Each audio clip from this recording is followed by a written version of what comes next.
Celestial blessings, my name is Helen Demetriou, and today I'm going to clean my crystals. I had some stored somewhere and I decided to get them out and give them a good old clean because I forgot what crystals I actually have.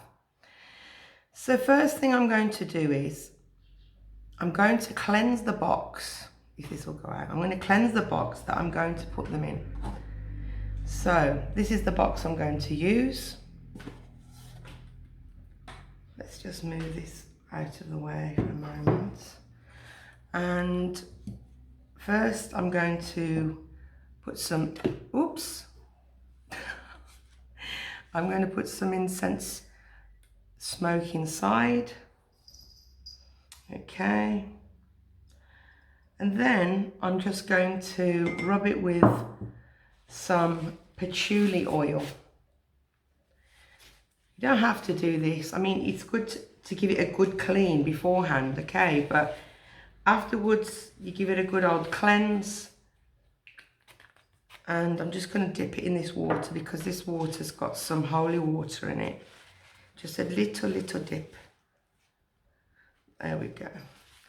And I'm just going to coat it basically with the water and patchouli dip.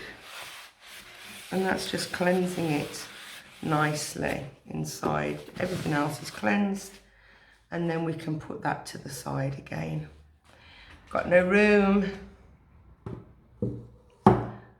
So, in here I have water, tap water, drinking water, and some holy water. I'm going to add some olive leaves from my olive tree, because as you know, olive leaves are cleansing, they're healing, purifying, they're using exorcisms. I'm also using rose geranium from my garden. This corresponds with the goddess Aphrodite, Venus, who you know is my goddess.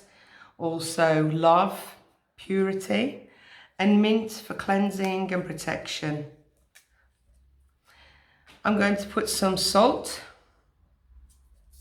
just a little bit of salt, and I'm just going to, it's already coming, the spirit is already on me now. I'm going to stir them with my fingers, and already I can feel myself connecting with all of the elements and the herbs, the plants and the water. And so what I'm doing is I'm cleaning them, you know. I'm not going to put them through a full form of cleansing by doing this. This is to clean them, but obviously it is cleansing them. So I have a wand here,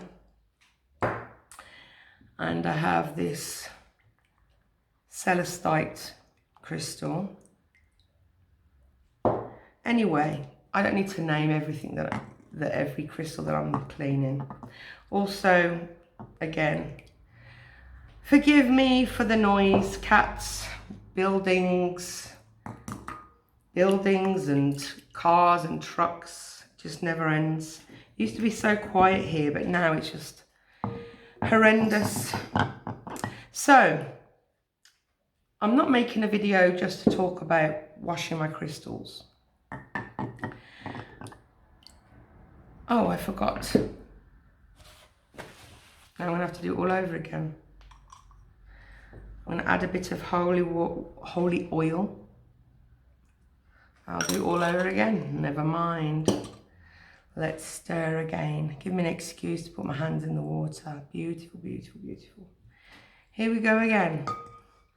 So, what I wanted to talk about was, I've been seeing lately, and you know it's been a long time since I've been making any videos about my thoughts or opinions or relating to the ancient teachings.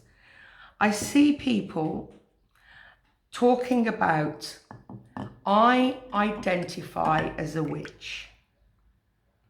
I identify as an occultist. I identify as a light worker. I identify as a healer. Now, we never used to use this language. Even from a few years ago, nobody used this kind of language. I identify. And the thing is, when you're using language like this, saying that you identify as something, you are saying that you are a copy of something, because that's what it means. I identify as that rock. You know I'm not a rock, but if I say, oh, I identify as it, saying I look like it. You cannot say in this path or any of the paths, I identify as, because, for example, there is such a thing as claiming your power of what you are. And how we do that, and how it's always been done, is that we say, I am a witch, I am a healer, I am a light worker, I am an occultist, I am a wizard, I am Benny Hill. So I want you to imagine now, you're in a difficult situation and you're talking to the gods, and you want to tell the gods who you are, and you say, my name is Helen. I identify as a witch. Could you imagine going up to the gods and standing before them and speaking to them and telling them that you identify as something? When you say you identify as, you're taking away your strength, the strength of your core being. You cannot say I identify as. It means that I am not the original. I am a copy of, or I am trying to be like or look like. You have to claim your power. You cannot deal with negative spirit attachments, or let's say demons, which some people don't believe in. But it's just to prove my point. You can't stand there and say in front of a negative attachment and say, I identify as this. They're going to laugh at you because you are weak. You are claiming, I am not the original. I am not stepping into my personal power. I am identifying as something else. Everything in this life is, when you're working with magic, when you're working with the energies, and when you're dealing with spiritual beings, paranormal, supernatural beings, you have to stand in your power and claim, I am. I am. I would never say in a million years, and that's not just because, oh, well, everybody's different. I would never say it because I know that it is wrong. And it is wrong. You know, there are certain things that I will say, you know, everyone's each to their own. But when it comes to things like this, from times ancient, we are told, and we were told that you must claim your power by stating that you are. I am. You cannot say, I identify as. When you say that you identify as, it means you don't really know who you are. And if you don't really know who you are, you shouldn't be dealing in magic and high energy or dark energy that's needed sometimes when dealing with negative spirits. I mean, I can't believe that I hear witches that have been witches or wizards or whatever, and that they're renowned for being witches, saying, I identify. What do you mean you identify as? So I can identify as an apple. Does that make me a witch? Does it make me an apple? So if I say I identify as a witch, what is, I mean, I don't understand what this whole thing is. You know, it's like, I'm not going into the other area, which I'm not going to talk about because I don't have time for that.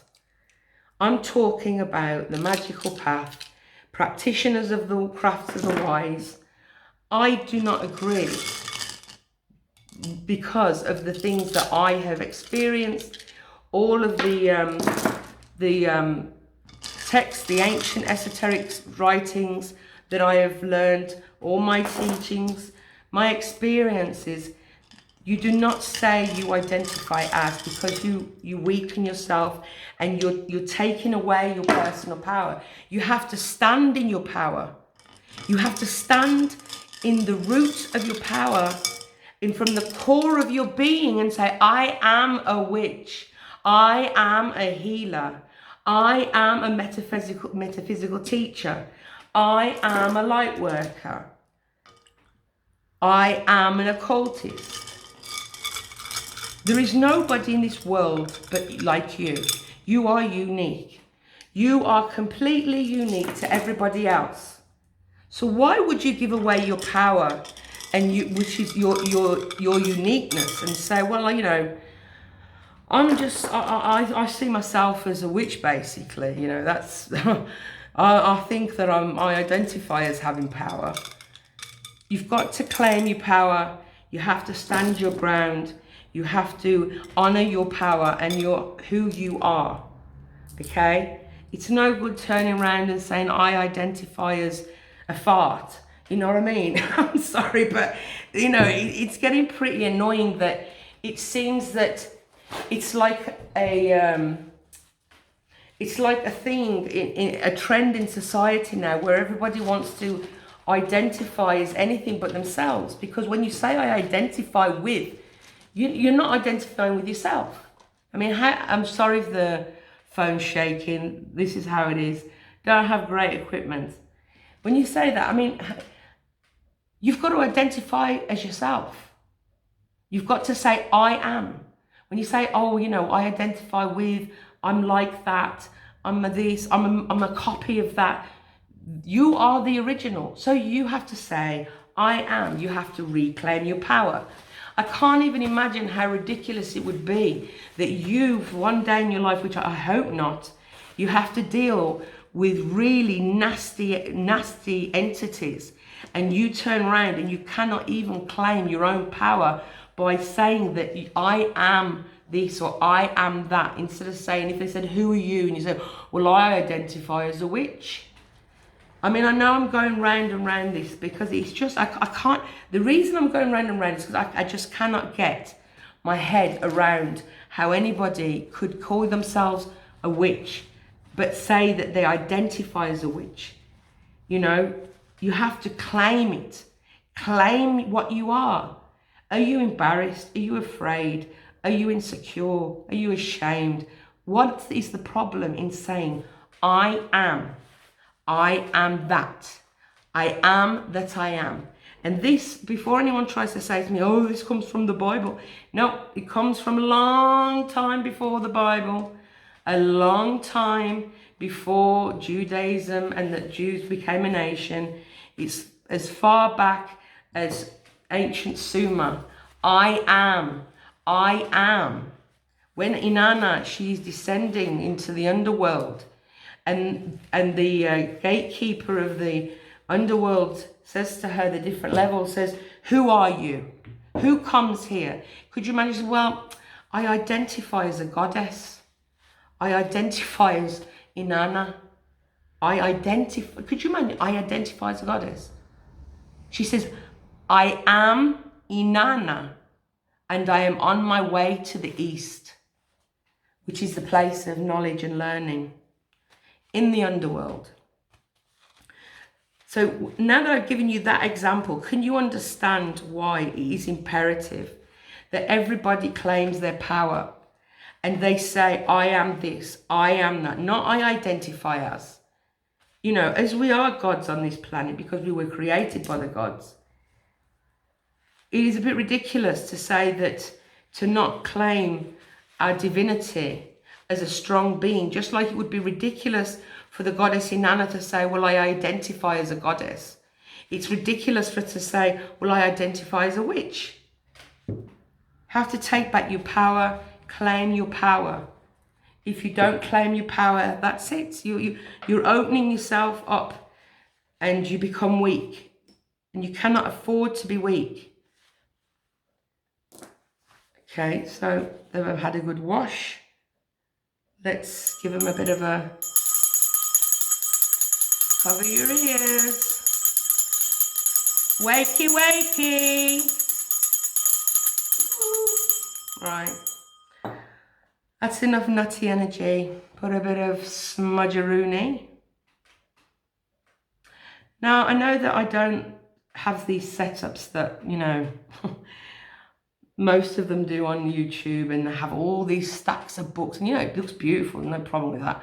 Books and, you know, incense everywhere and herbs, but, you know, this is my life. I don't do this just for, I don't switch a switch and all of a sudden then I'm Helen the Witch. Ow! Must have done something naughty. You know, this is how I live my life. It's part of my routine. I don't just go into a room and then all of a sudden I'm a witch. This is who I am 24/7. So I use whatever I've got. The reason I don't have stacks and stacks and stacks of herbs is because they're going to spoil.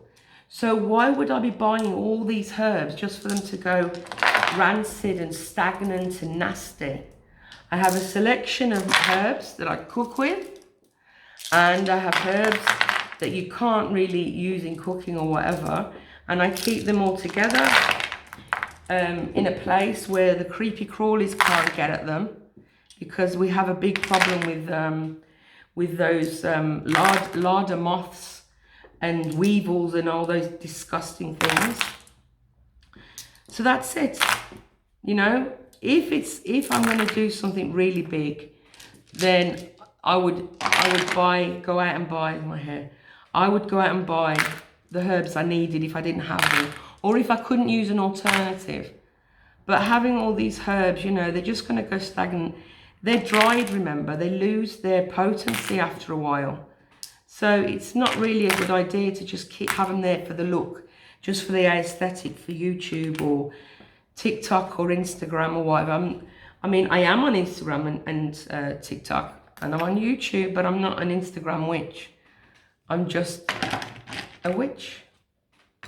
So I think I won't put these in there because they're too big. I'll put them in the cabinet. But let's put them all together so they can meet each other again and say hello to each other and get to know each other, because you know crystals are alive. Each crystal, right, it has a soul, a spirit. This is what I believe. I believe that everything, even a rock, contains energy, is a soul, has a spirit, and that this is the goddess I found at the Rock of Aphrodite, the birthplace. And I'm just going to put her gently in there so she can give them a hug and she can give them a chat and empower them. And every single one of them has their own personality, their own character. Now, you don't need to have lots and lots of different crystals. I just like crystals, you know, I've just got this, I love crystals. I love crystals, candles, well, the same as everybody, basically. But you can use crystals for healing, magic, protection, whatever. But if you don't have the corresponding crystal for protection, love, whatever, just use a clear crystal. If you don't have a clear, get a rock. Get a rock, hold it in your hand, cleanse it, charge it, program it, put your thoughts into the rock. I need you to please help me for protection, for love, for healing, for whatever that you need, for success. You can do that. Rocks are just as powerful as crystals, and don't let anyone tell you any differently. So, thank you for watching. Have a lovely day. Bye-bye.